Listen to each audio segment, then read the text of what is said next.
हर महादेव। आप सभी को सावन शिवरात्रि की हार्दिक शुभकामनाएं।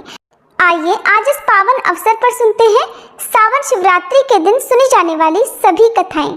पहली कथा के अनुसार एक बार चित्रभानु नाम का एक शिकारी था। वह जंगल में जानवरों का शिकार करके अपना घर चलाता था। शिकारी के ऊपर साहूकार का बहुत सारा कर्ज हो गया और समय पर कर्ज ना चुका सकने के कारण एक दिन साहूकार क्रोधित हो गया और उसने चित्रभानु को बंदी बना लिया। जिस दिन साहूकार ने उसे बंदी बनाया था वह शिवरात्रि का दिन था।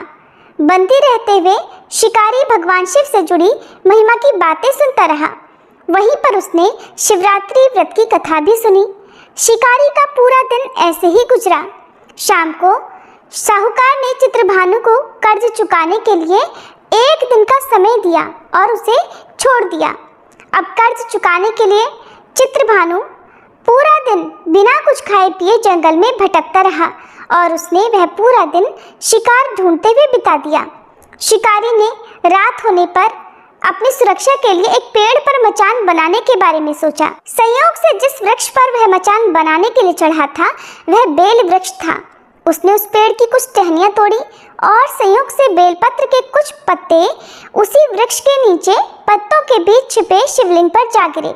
इस प्रकार शिकारी ने दिन भर भूखे प्यासे रहकर अनजाने में ही सही पर शिवरात्रि का व्रत कर लिया और शिवलिंग पर बेलपत्र भी चढ़ा दिए।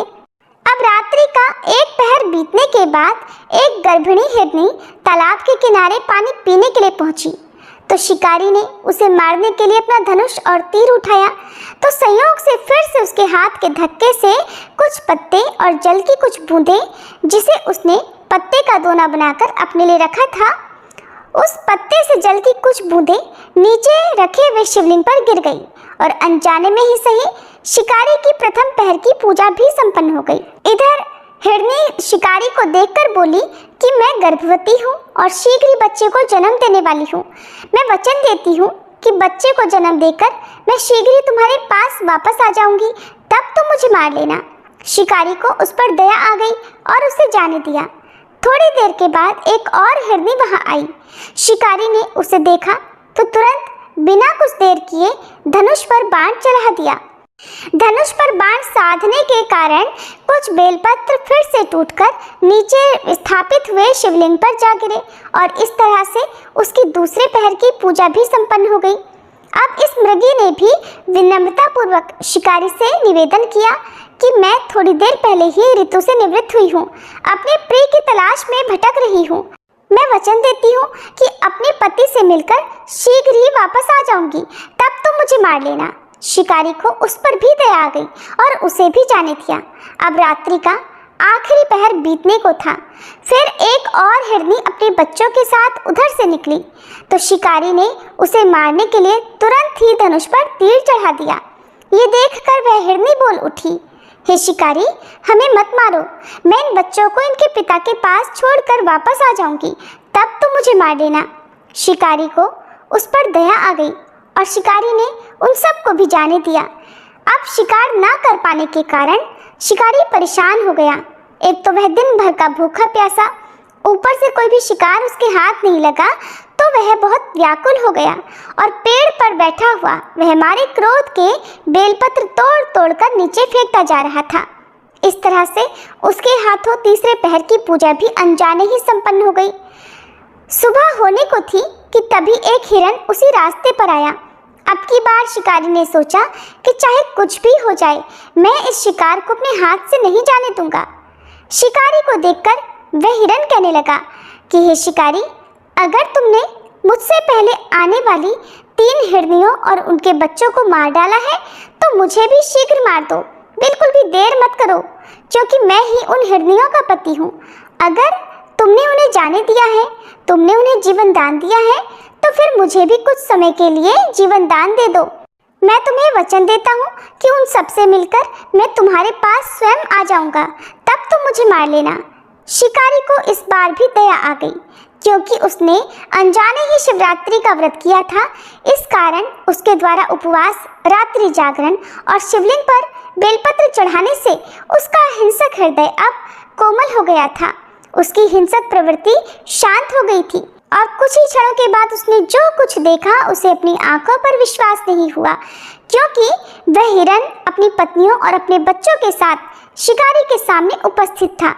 जंगली पशुओं की ऐसी सामूहिक प्रेम भावना देखकर शिकारी को अपने आप पर बड़ी ग्लानि महसूस हुई। उसकी आंखों से आंसू निकल पड़े और उसने पूरे हिरण परिवार को जाने दिया और फिर जीवन में कभी हिंसा न करने का निर्णय लिया। शिकारी के ऐसा करने से भगवान भोलेनाथ उससे प्रसन्न हुए और उन्होंने उसे दर्शन देकर सुख समृद्धि का वरदान दिया। साथ में उसे गुह नाम प्रदान किया। मान्यता है कि ये वही गुह था जिसकी भगवान श्री राम ने मित्रता स्वीकार की थी। ये थी शिवरात्रि व्रत के दिन सुनी जाने वाली शिकारी चित्रभानु की कथा। और आज के दिन भगवान शिव और देवी पार्वती के बीच हुए संवाद की दिव्य कथा, जो कि अमर कथा के नाम से जानी जाती है, अवश्य श्रवण करना चाहिए। और ऐसा करने वाले भक्तों पर पूरे वर्ष भर भगवान शिव और माता पार्वती की कृपा बनी रहती है। तो आइए अब श्रद्धा के साथ सुनते हैं अमर कथा। एक प्राचीन कथा के अनुसार एक बार भगवान शिव वन विहार के लिए गए हुए थे। तभी देवर्षि नारद कैलाश पर्वत पर पहुंचे और माता पार्वती को प्रणाम करते हुए कहने लगे, नारायण नारायण, हे माते, भगवान भोलेनाथ कहीं दिखाई नहीं दे रहे। तब माता पार्वती ने उत्तर दिया कि देवर्षि, वे अभी वन विहार के लिए गए हुए हैं, कुछ समय बाद आने ही वाले होंगे। तब देवर्षि नारद ने माता पार्वती से कहा, माता, अगर आपकी आज्ञा हो तो आपसे मैं एक विनती करना चाहता हूँ। माता पार्वती ने कहा, कहो नारद, क्या कहना चाहते हो? तब देवर्षि नारद मुनि बोले, हे माता पार्वती, तीनों लोकों के पालनहार भगवान शिव तो अमर हैं, लेकिन आपका कई बार जन्म हो चुका है। उन्होंने आपको कभी अमर कथा नहीं सुनाई है, इसका क्या कारण है?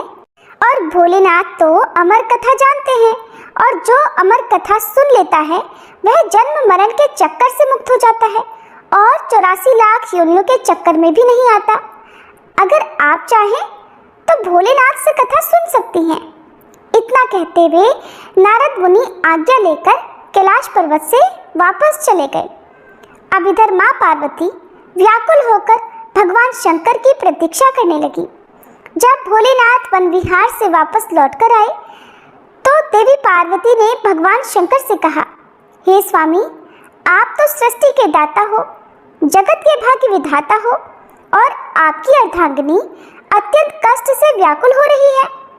तब भगवान भोले शंकर ने माता पार्वती से उनके कष्ट का कारण पूछा।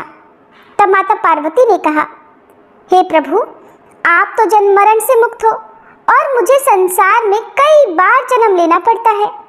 इस बंधन को दूर करने के लिए आप मुझे अमर कथा सुनाने की कृपा करें, नहीं तो मैं अभी आपके चरणों में प्राण त्याग दूंगी।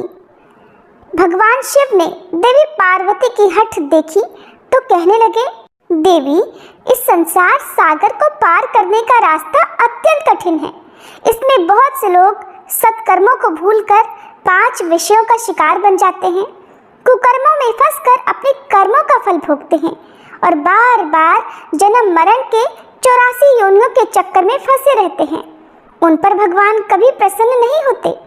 जब तक कि जीव को अपनी आत्मा से भगवान भक्ति और सत्य धर्म के प्रचार का ज्ञान ना हो तो वह सफलता प्राप्त नहीं कर सकता। मैं तो शक्ति, भक्ति, सत्य धर्म के पूर्ण ब्रह्म ज्ञान के द्वारा ही अमर हूँ, जन्म मरण से भी मैं मुक्त हूँ। देवी, अगर आपके मन में भी यही आशा है तो फिर व्यास गुफा में बैठकर मैं तुम्हें वह अमर कथा सुनाऊंगा। और फिर उसी समय भगवान शिव देवी पार्वती को लेकर व्यास गुफा में पहुंच गए। जब भगवान शिव ने गुफा में आसन लगाया तो उन्होंने अपनी शक्ति द्वारा कालाग्नि रुद्र नाम का एक गण प्रकट किया और उसे आज्ञा दी कि गुफा के आसपास एक ऐसी अग्नि प्रकट करो कि जिससे सभी जीवधारी यहाँ से दूर चले जाएं। भगवान शिव की ऐसी आज्ञा पाकर रुद्र ने ऐसा ही किया। जिस स्थान पर भगवान शिव का आसन था उसके पास में ही एक शुक अर्थात तोते का घोंसला था। उस घोंसले में एक अंडा पड़ा हुआ था। उस अंडे पर किसी की भी नजर नहीं पड़ी और न ही रुद्र अग्नि उसे जला पाई। क्योंकि वह जीवधारी तो अभी उत्पन्न ही नहीं हुआ था, परंतु इसके अलावा सब जीवधारी या तो मृत्यु को प्राप्त हो गए या फिर वहां से दूर चले गए। इसके पश्चात भगवान शिव नेत्र बंद करके एकाग्रचित्त होकर देवी पार्वती को अमर कथा सुनाने लगे। अमर कथा की शक्ति के द्वारा उस अंडे से एक जीव प्रकट हो गया और इधर अमर कथा सुनते सुनते देवी पार्वती को निद्रा आ गई। अब देवी पार्वती के स्थान पर वह शुक पक्षी अमर कथा सुनकर हुंकारा भरने लगा। अमर कथा जब संपूर्ण हुई तब भगवान शिव ने नेत्र खोले और देवी पार्वती जी से पूछा, क्या आपने अब अमर कथा सुन ली? क्या अब भी आपके मन में कोई शंका है? तब देवी पार्वती ने हाथ जोड़कर क्षमा मांगते हुए भगवान शिव से कहा, हे प्रभु, मुझे क्षमा कीजिए, मैंने अमर कथा पूरी नहीं सुनी। तब भोलेनाथ ने पूछा, तो फिर हुंकारा कौन दे रहा था? देवी पार्वती जी ने कहा, मुझे नहीं पता। तब भगवान शिव ने इधर उधर देखा तो उन्हें शुक पक्षी ही नजर आया, जो कि प्रभु को देखते ही उड़ गया। तब भगवान शिव उस पक्षी को मारने पीछे पीछे दौड़े। वह शुक पक्षी उड़ता उड़ता तीनों लोकों में गया, परंतु उसे कहीं भी जगह नहीं मिली। उस समय श्री वेद व्यास जी की धर्मपत्नी अपनी कुटिया के आंगन में सिर के बालों को सुखाते हुए जम्हाई ले रही थी। तभी वह शुक पक्षी उनके मुख के द्वारा उनके उदर में प्रवेश कर गया। भोलेनाथ रूप बदलकर वहां पहुंचे और जाकर उन्होंने ऋषि की पत्नी से कहा, देवी, लाओ हमारा पक्षी वापस करो। ऋषि पत्नी ने कहा, कहाँ महाराज, देख लो हमारे पास तो कोई पक्षी नहीं है। तब भगवान शिव कहने लगे, वह पक्षी जो अभी अभी तुम्हारे पास आया है और अभी भी तुम्हारे पास है, सिर्फ अपना स्वरूप बदलने के लिए वह तुम्हारे गर्भ में आलोप हो गया है। जब ऋषि पत्नी नहीं मानी तब भगवान शिव ने वेद व्यास जी से कहा कि आपकी पत्नी के मुख द्वारा हमारा पक्षी इनके पेट में चला गया है, आप अपनी पत्नी से पूछ लो उसके पेट में हमारा पक्षी गया है कि नहीं। तब वेद व्यास जी ने अपनी पत्नी से पूछा कि तुम्हारे पेट में कोई पक्षी गया है क्या? व्यास मुनि की पत्नी कहने लगी, नहीं, मैंने तो किसी भी पक्षी को नहीं देखा, लेकिन प्रभु ऐसा अनुभव होता है कि जैसे कोई जीव मेरे पेट में है। व्यास मुनि ने प्रभु से प्रार्थना की, हे महाराज, आपका वचन तो सत्य है, परंतु स्त्री के गर्भ से पक्षी भला कैसे निकल सकता है? इसका तो बस एक ही उपाय है कि इस स्त्री को मारकर उसके पेट से पक्षी को निकाल लिया जाए। भगवान शिव कहने लगे, इतनी सी बात के लिए भला इस स्त्री को मारने की क्या आवश्यकता है? इस नादान स्त्री पर तो हमें बहुत तरस आ रहा है। हमें तो उस शैतान पक्षी पर क्रोध आ रहा है जो अपना स्वरूप बदलने के लिए इस बेचारी स्त्री के गर्भ में आलोप हो गया है। जब वह बाहर आएगा तब हम उसे मार देंगे। व्यास मुनि कहने लगे, हे महाराज, इसका क्या उपाय है? आपकी जो इच्छा है वो आप कर सकते हैं। ये शब्द सुनकर शुक पक्षी शंकर जी के भय से माता के गर्भ से बाहर ही नहीं आया। अब त्रिलोक स्वामी भी वहीं बैठकर शुक पक्षी के बाहर आने की प्रतीक्षा करने लगे। जब भगवान शिव प्रतीक्षा कर रहे थे तब संसार के सभी कार्य भी रुक गए और इस प्रकार तीनों लोकों में हाहाकार मच गया। अब देवी देवता विचार विमर्श करने लगे कि भगवान शंकर को कैसे वापस लाया जाए। तब देवताओं से आज्ञा पाकर नारद जी व्यास मुनि के द्वार पर शंकर जी के पास पहुंचे और जाकर प्रणाम करके भगवान शंकर से कहने लगे, हे डमरूधारी, हे त्रिशूलधारी, हे तीनों लोकों के पालनहार, हे महाकालेश्वर, हे नीलकंठ, हे भोलेनाथ, आपका यहाँ कैसे आना हुआ? तब शंकर जी कहने लगे, नारद जी, ये समस्या आपकी ही पैदा की हुई है और आप मुझसे ही पूछ रहे हैं। शुक पक्षी व्यास मुनि की पत्नी के गर्भ में आलोप हो गया है। जब वह बाहर आएगा तब मैं उसे मारकर ही वापस आऊंगा। देवर्षि नारद ने कहा, प्रभु, आपका तो वचन है कि जो भी अमर कथा सुन लेता है वह अमर हो जाता है, वह जन्म मरण के चक्कर से भी मुक्त हो जाता है। और ये शुक पक्षी भी तो आपसे अमर कथा सुनकर अब अमर हो चुका है। सो अब ये आपके भय से माता के गर्भ से बाहर भी नहीं आ रहा और बेचारी स्त्री को भी कष्ट दे रहा है। इसलिए हे भोलेनाथ, इस पक्षी को वरदान देने की कृपा करें, क्योंकि आपने अमर कथा सुनने वाले को अमर हो जाने का वरदान दिया है और यदि आप इस शुक पक्षी को मार देंगे तो आपकी अमर कथा भी झूठी हो जाएगी। तब भगवान शिव ने उस शुक को अमर हो जाने का वरदान दिया और वे वापस कैलाश पर्वत पर लौट गए। और फिर वही शुक व्यास जी के अयोनिज पुत्र बने। गर्भ में ही उन्होंने वेद, पुराणों और उपनिषदों का ज्ञान प्राप्त किया और वे अपनी माता के गर्भ में 12 वर्षों तक रहे। तब वेद व्यास जी ने दिव्य दृष्टि से उनसे पूछा कि अच्छा पुत्र, तुम बाहर क्यों नहीं आ रहे हो? तब वे बोले, मैं माया के प्रभाव में कहीं पड़ न जाऊं, इसलिए मैं बाहर नहीं आना चाहता। जब तक स्वयं श्री कृष्ण आकर मुझे आश्वासन न दे दे, मैं तब तक गर्भ से बाहर नहीं आऊंगा। तब देवर्षि नारद जी वहां पधारे और उनके कहने पर भगवान श्री कृष्ण स्वयं आकर उन्हें आश्वासन देते हैं कि तुम्हें जन्म लेने के बाद भी माया स्पर्श नहीं कर पाएगी। तब कहीं जाकर शुकदेव अपनी माता के गर्भ से बाहर आए और उन्होंने अपने पिता से भागवत का पूरा ज्ञान भी प्राप्त किया और वही शुकदेव मुनि के नाम से विख्यात हुए। अमर कथा की एक और कथा प्रचलित है जो कि भगवान शिव और अमरनाथ गुफा से जुड़ी हुई है। माना जाता है कि अमरनाथ गुफा में कबूतर का जोड़ा रहता है जो आज भी अजर अमर है, क्योंकि उस कबूतर के जोड़े ने भगवान शिव के मुख से अमृत कथा का रसपान किया था, जिसे एक समय देवी पार्वती के पूछने पर भगवान शिव ने उन्हें सुनाया था। तो आइए अब सुनते हैं भगवान शिव और देवी पार्वती के बीच संवाद की ये अमर कथा। अमरनाथ गुफा से जुड़ी एक पौराणिक मान्यता है कि भगवान शिव ने देवी पार्वती को इस गुफा में एक ऐसी कथा सुनाई थी जिसमें अमरनाथ की यात्रा और उसके मार्ग में आने वाले अनेक स्थलों का वर्णन था। ये कथा कालांतर में अमर कथा नाम से विख्यात हुई। कहा जाता है कि एक बार देवी पार्वती ने महादेव से पूछा कि प्रभु, ऐसा क्यों है कि आप अजर अमर हैं और आपके गर्दन में पड़ी नरमुंड की माला का रहस्य क्या है? इस पर महादेव ने देवी पार्वती के प्रश्न का उत्तर देना उस समय उचित नहीं समझा, इसलिए उन्होंने उस बात को टालने की कोशिश की। लेकिन देवी पार्वती की लगातार जिद के कारण इस रहस्य को बताना भोलेनाथ ने स्वीकार किया। कहते हैं इस रहस्य को बताने के लिए भगवान शिव को एकांत जगह की आवश्यकता थी, जिसकी खोज करते करते वे देवी पार्वती को लेकर आगे बढ़ते चले गए। गुप्त स्थान की तलाश में महादेव ने पहले अपने वाहन नंदी को सबसे पहले छोड़ा। नंदी जिस जगह पर छूटा उसे ही पहलगाम कहा जाने लगा।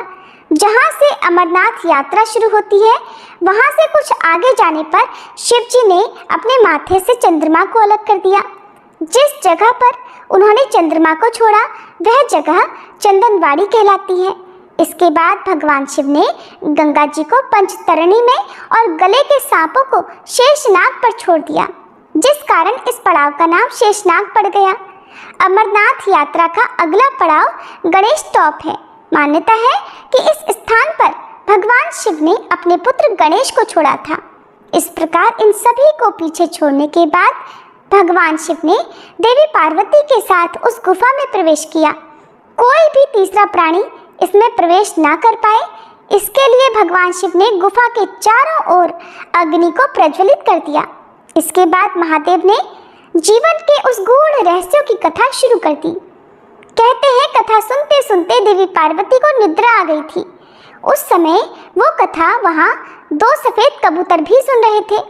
जब कथा समाप्त हुई और भगवान शिव का ध्यान माता पार्वती पर गया तो उन्होंने देवी पार्वती को सोया हुआ पाया और महादेव की दृष्टि उन दोनों कबूतरों पर पड़ी। दरअसल वे दोनों कबूतर उससे पहले वहां पर उपस्थित एक घोंसले में पड़े हुए थे जो कि अंडे के रूप में थे। इसी बीच में अंडे फूटे और उसमें से 2 नन्हे नन्हे कबूतर निकल आए और उन्हीं कबूतरों ने भगवान शिव के द्वारा सुनाई गई कथा का श्रवण कर लिया था। और जब कथा के बीच में देवी पार्वती सो गई थी तब उनकी जगह पर वे दोनों कबूतर ही हुंकारा भर रहे थे। ये बात जानकर महादेव को उन पर बड़ा क्रोध आया। वे उन्हें मारने के लिए दौड़े। फिर वे दोनों कबूतर स्वयं ही महादेव के पास आकर बोले, हे महादेव, अगर आपने हमें मार दिया तो आपकी अमर कथा तो झूठी हो जाएगी, क्योंकि हमने तो आपकी अमर कथा सुन ली है। कहते हैं कि इस पर महादेव ने उन कबूतरों को वरदान दिया कि वो सदैव उसी स्थान पर भगवान शिव और देवी पार्वती के प्रतीक के रूप में रहेंगे। तभी से मान्यता है कि अमरनाथ गुफा में मौजूद कबूतरों का जोड़ा भगवान शिव और देवी पार्वती के प्रतीक के रूप में आज भी विद्यमान है। जो भी शिव भक्त शिवरात्रि की पावन रात्रि को जागरण करते हैं उन्हें आप इन कथाओं को भी जरूर सुनना चाहिए, जो कि रात्रि जागरण करते समय आपके मन में भगवान शिव के प्रति श्रद्धा को और अधिक बढ़ा देंगी। तो सभी मिलकर प्रेम से बोलिए भोले शंकर भगवान की जय। ये लगभग 100 साल पहले की बात है। कर्नाटक के बहुत दूर दक्षिण क्षेत्र में अपनी बूढ़ी माँ के साथ एक योगी रहा करते थे। उनकी माँ की बहुत इच्छा थी कि वे काशी जाएं ताकि वह विश्वनाथ जाकर शिव जी की गोद में अपने प्राण त्याग सकें। इसके अलावा उन्होंने अपने जीवन में अपने बेटे से कभी कुछ नहीं मांगा था। एक दिन उन्होंने अपने बेटे से कहा, बेटा मैं बूढ़ी हो रही हूँ, मुझे काशी ले चलो, मैं वहीं जाकर मरना चाहती हूँ।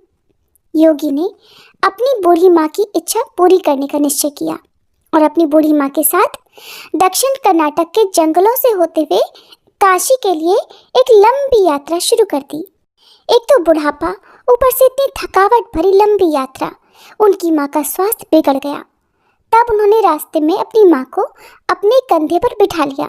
कुछ दूर तक तो वे बिना परेशानी के चलते रहे, लेकिन जाहिर तौर पर उन्होंने थोड़ी देर के बाद अपने शरीर में कुछ कमजोरी महसूस की। उन्हें ऐसा लगा मानो अब वे आगे एक कदम भी नहीं चल पाएंगे। अब उनके पास ऐसे में भगवान शिव से प्रार्थना करने के बजाय और कुछ भी चारा नहीं बचा। उन्होंने मन ही मन प्रार्थना की, हे भोलेनाथ, हे शिव जी, मुझे मेरे इस प्रयास में असफल मत होने देना। बस एक यही चीज़ तो है जो पूरे जीवन भर में मेरी माँ ने मुझसे मांगी है।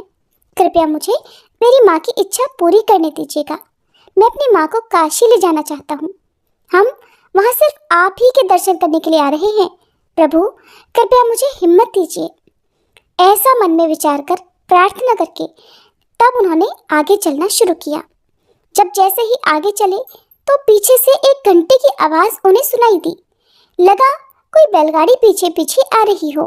उस धूल के गुबार में से उन्हें एक बैलगाड़ी आती हुई दिखाई दी, जिसे एक बैल खींच रहा था, जो थोड़ा अजीब था क्योंकि एक बैल वाली बैलगाड़ी छोटे रास्तों के लिए होती है। जब सफ़र लंबा और जंगली इलाके से होते हुए हो तो हमेशा 2 ही बैल गाड़ी को खींचा करते हैं, लेकिन जब आप लंबी यात्रा करते समय लगातार चलते रहने के कारण थके हुए होते हैं तो भला इतनी गहरी गहरी बातों को सोचने की फुर्सत ही कहाँ होती है। वह गाड़ी नज़दीक आई, लेकिन वे उस बैलगाड़ी के चालक को देख नहीं पाए क्योंकि चालक लबादे में था और बाहर धुंध भी थी। योगी ने कहा, मेरी माँ बीमार है, क्या हम आपकी खाली गाड़ी में बैठकर यात्रा कर सकते हैं? अंदर बैठे व्यक्ति ने केवल सिर हिलाकर हाँ कह दिया और इस प्रकार योगी और उनकी माँ दोनों बैलगाड़ी में बैठ गए। अब बैलगाड़ी आगे बढ़ने लगी। कुछ देर के बाद योगी का ध्यान इस ओर गया कि जंगली रास्ता होने के बाद भी बैलगाड़ी बहुत आसानी से उस रास्ते पर आगे बढ़ रही थी। रास्ते में कहीं भी जंगली भयानक जीव जंतुओं का कोई भय ही नहीं था। तब उन्होंने नीचे देखा तो लगा कि पहिए तो घूम नहीं रहे, वे रुके हुए थे और बैलगाड़ी लगातार आगे बढ़ रही थी, मानो हवा में तैर रही हो। तब उन्होंने बैल की तरफ देखा तो पाया कि बैल भी बैठा हुआ है और बैलगाड़ी चलती जा रही थी। अब उन्होंने मुड़कर चालक की ओर देखा तो वहां पर उन्होंने महसूस किया कि चालक की बजाय तो वहां पर सिर्फ लबादा ही था, सिर्फ लिबास ही था। अब योगी ने अपनी माँ की ओर देखा तो माँ ने कहा, अरे पागल, हम पहुंच गए काशी, अब कहीं और जाने की जरूरत ही नहीं है, यही तो वो जगह है, बस अब मुझे जाने दो।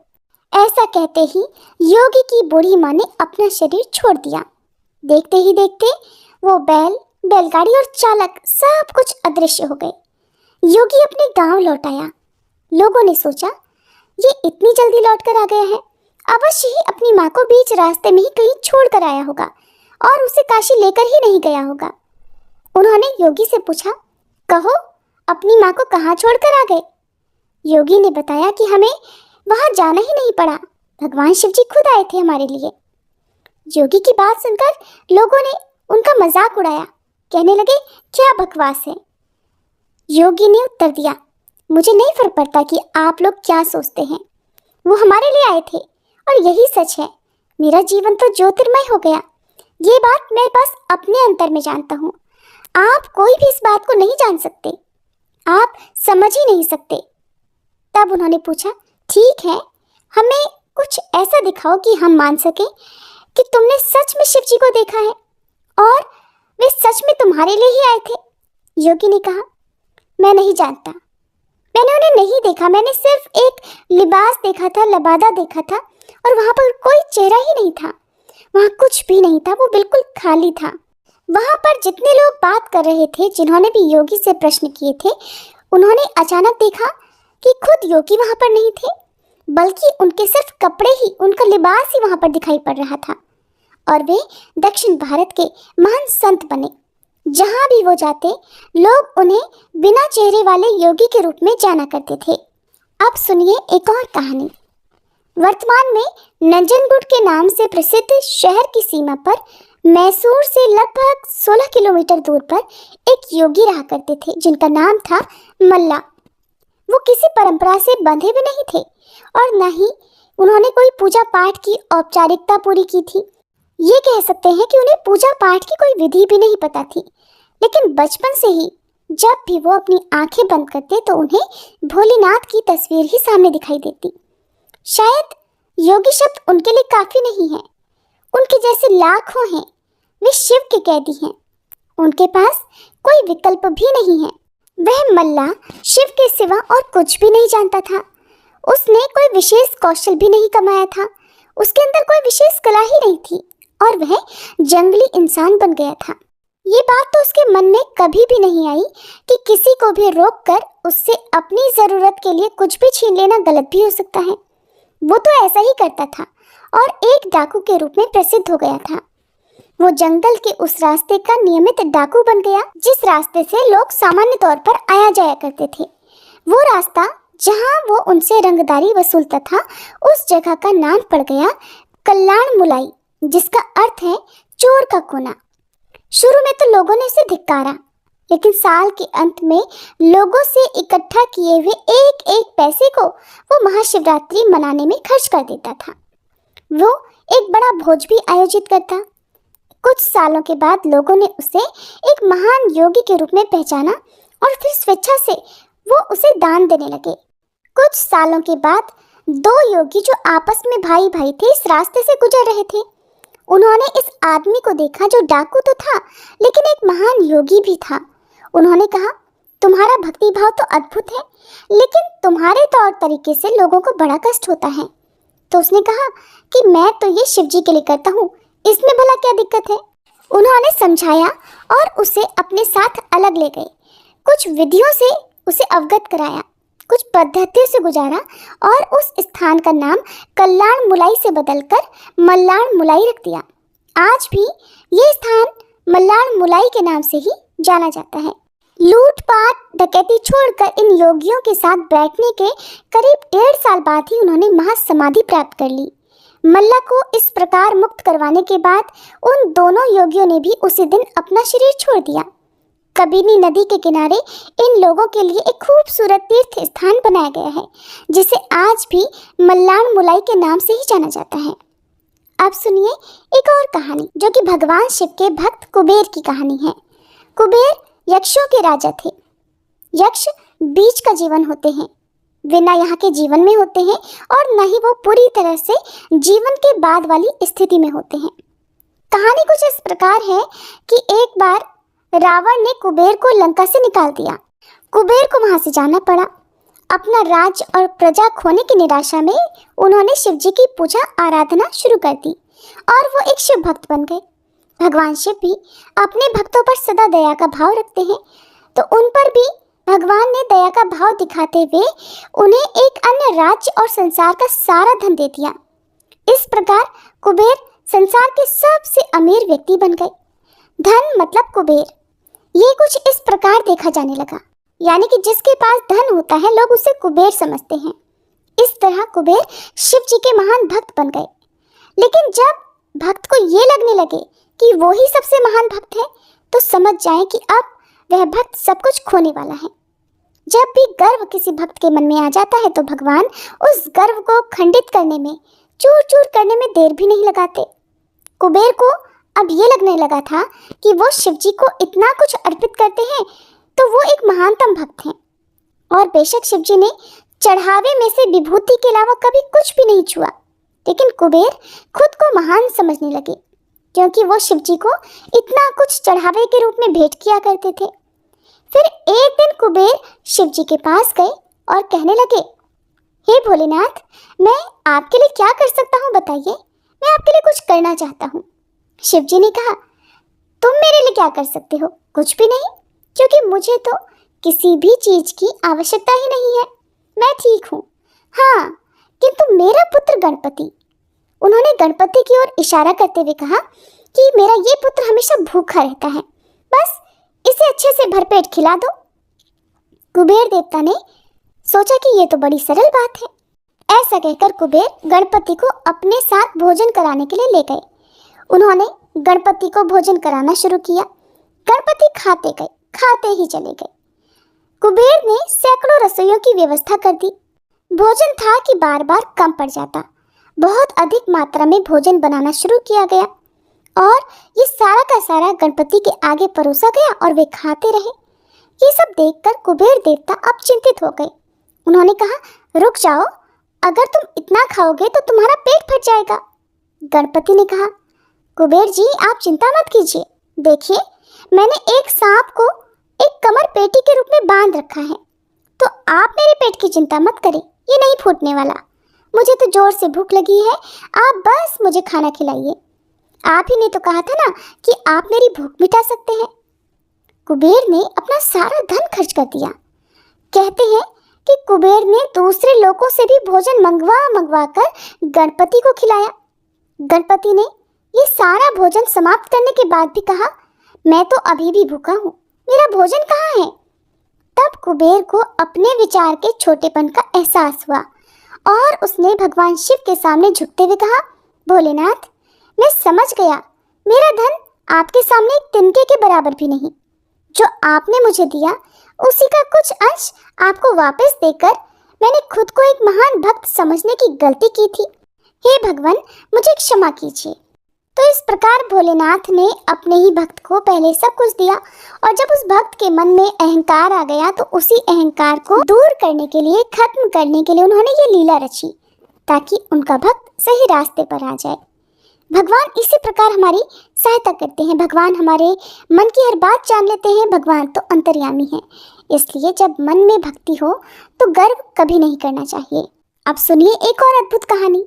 एक बार जब भगवान शिव योग का संचारण और सृष्टि की संरचना की व्याख्या सप्तऋषियों से कर रहे थे, तब ये एक अद्भुत और सुंदर घटना घटित हुई। सप्तऋषियों में से एक ऋषि, जो बाद में भृगु महर्षि के नाम से प्रसिद्ध हुए, भगवान शिव के एक उत्साही भक्त थे। भगवान शिव सप्तऋषियों के साथ वह जो व्याख्या कर रहे थे, जो कांति सरोवर के किनारे हो रहा था, जिसे कृपा की झील के नाम से भी जाना जाता है, उस जगह पर देवी पार्वती जी भी उपस्थित थीं। भृगु ऋषि हमेशा की तरह सुबह जल्दी आए और वे शिव जी की प्रदक्षिणा अर्थात परिक्रमा करना चाहते थे। पार्वती जी शिव जी के करीब ही बैठी थीं, लेकिन भृगु ऋषि ने देवी पार्वती की परिक्रमा न करते हुए भगवान शिव और देवी पार्वती के बीच में से होकर भगवान शिव की परिक्रमा पूरी की, क्योंकि वे भगवान की ही परिक्रमा करना चाहते थे, देवी पार्वती की नहीं। भगवान शिव तो इससे प्रसन्न हुए, लेकिन देवी पार्वती जी नहीं हुई। उन्हें भृगु ऋषि की ये हरकत पसंद नहीं आई। देवी पार्वती के मन की बात भगवान शिव समझ गए। उन्होंने देवी से कहा कि आप थोड़ा और करीब आ जाइए तो वो आपकी भी परिक्रमा कर लेंगे। पार्वती जी भोलेनाथ के और करीब आ गई। भृगु ऋषि ने देखा कि अब तो परिक्रमा करने के लिए भगवान शिव और देवी पार्वती के बीच में थोड़ी सी भी जगह नहीं बची, तो उन्होंने एक चूहे का रूप धारण कर लिया और देवी पार्वती को बाहर रखते हुए अकेले शिव जी की परिक्रमा पूरी कर ली। पार्वती जी इस बात से क्रोधित हो गई। तब भगवान शिव ने उन्हें अपनी जंघा पर बिठा लिया और तब भी भृगु ऋषि ने एक छोटे से पंछी का रूप धारण किया और शिव जी की परिक्रमा पूरी कर ली। अब तक पार्वती जी के क्रोध की सीमा नहीं रही, वो अत्यंत क्रोधित हो चुकी थी। शिव जी ने पार्वती जी को खींचकर खुद में मिला लिया और उन्हें खुद का हिस्सा बना लिया, जिससे उनका आधा हिस्सा शिव बन गया और आधा हिस्सा पार्वती। इस प्रकार वे अर्धनारीश्वर बन गए। भृगु ऋषि ने ये सब देखा। वे खुद भी पीछे नहीं हटने वाले थे और उन्होंने खुद को देखते ही देखते एक मधुमक्खी के रूप में बना लिया और उनकी दाहिनी टांग का चक्कर लगा लिया। भृगु का ये बचकाना भक्तिभाव देखकर अब शिवजी तो प्रसन्न हुए, लेकिन साथ ही साथ वे भी नहीं चाहते थे कि भृगु ऋषि अपनी भक्ति में इतना खो जाएं कि वो प्रकृति के परम स्वभाव को ही समझ न पाए। तब वे सिद्धासन में बैठ गए। अब तो भृगु ऋषि के पास कोई भी रास्ता नहीं बचा था कि वो सिर्फ शिवजी या उनके शरीर के किसी हिस्से का चक्कर लगा सके। देवी पार्वती को ऋषि की इस ओछी सोच पर बहुत क्रोध आया। उन्होंने ऋषि से कहा कि तुम्हें स्त्रियों से इतना ही परहेज है तो क्यों न तुम्हारे अंदर से स्त्री शक्ति को ही अलग कर दिया जाए। ऐसा कहते ही देवी ने ऋषि से स्त्रीत्व को अलग कर दिया। अब भृगु ऋषि न तो जीवितों में थे न मृत में, उन्हें बड़ी पीड़ा हो रही थी। तब वे माँ पार्वती से क्षमा याचना करने लगे। तब भगवान शिव ने देवी से ऋषि को क्षमा करने के लिए कहा। माता पार्वती ने उन्हें क्षमा कर दिया और बोली, संसार में स्त्री शक्ति के बिना कुछ भी नहीं, बिना स्त्री के प्रकृति भी नहीं, पुरुष भी नहीं, दोनों का होना अनिवार्य है। जो स्त्रियों को सम्मान नहीं देता उसे भी जीने का कोई अधिकार नहीं है। जय भोलेनाथ। ये थी आज की कथाएं। अगर आपने कथाओं को अंत तक सुना है तो कमेंट बॉक्स में हर हर महादेव जरूर लिखिएगा।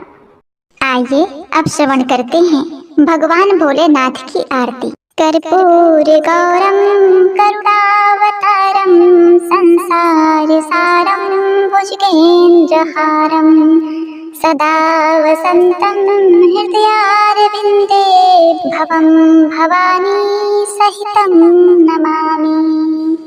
जय शिव ओंकारा भज शिव ओंकारा ब्रह्मा विष्णु सदा शिव ब्रह्मा विष्णु सदा शिव अर्धांगी धारा।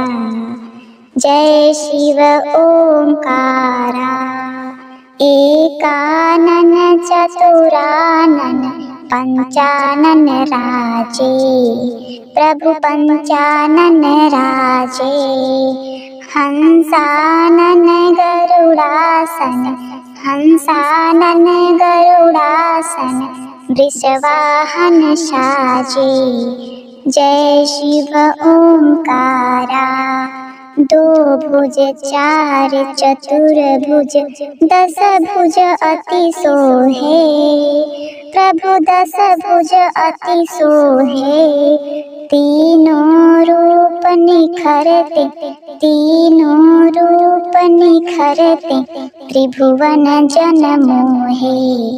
जय शिव ओंकारा छर माला वन माला गरुड़ माला धारी प्रभु गरुड़ माला धारी त्रिपुरारी कंसारी त्रिपुरारी कंसारी करमाला धारी।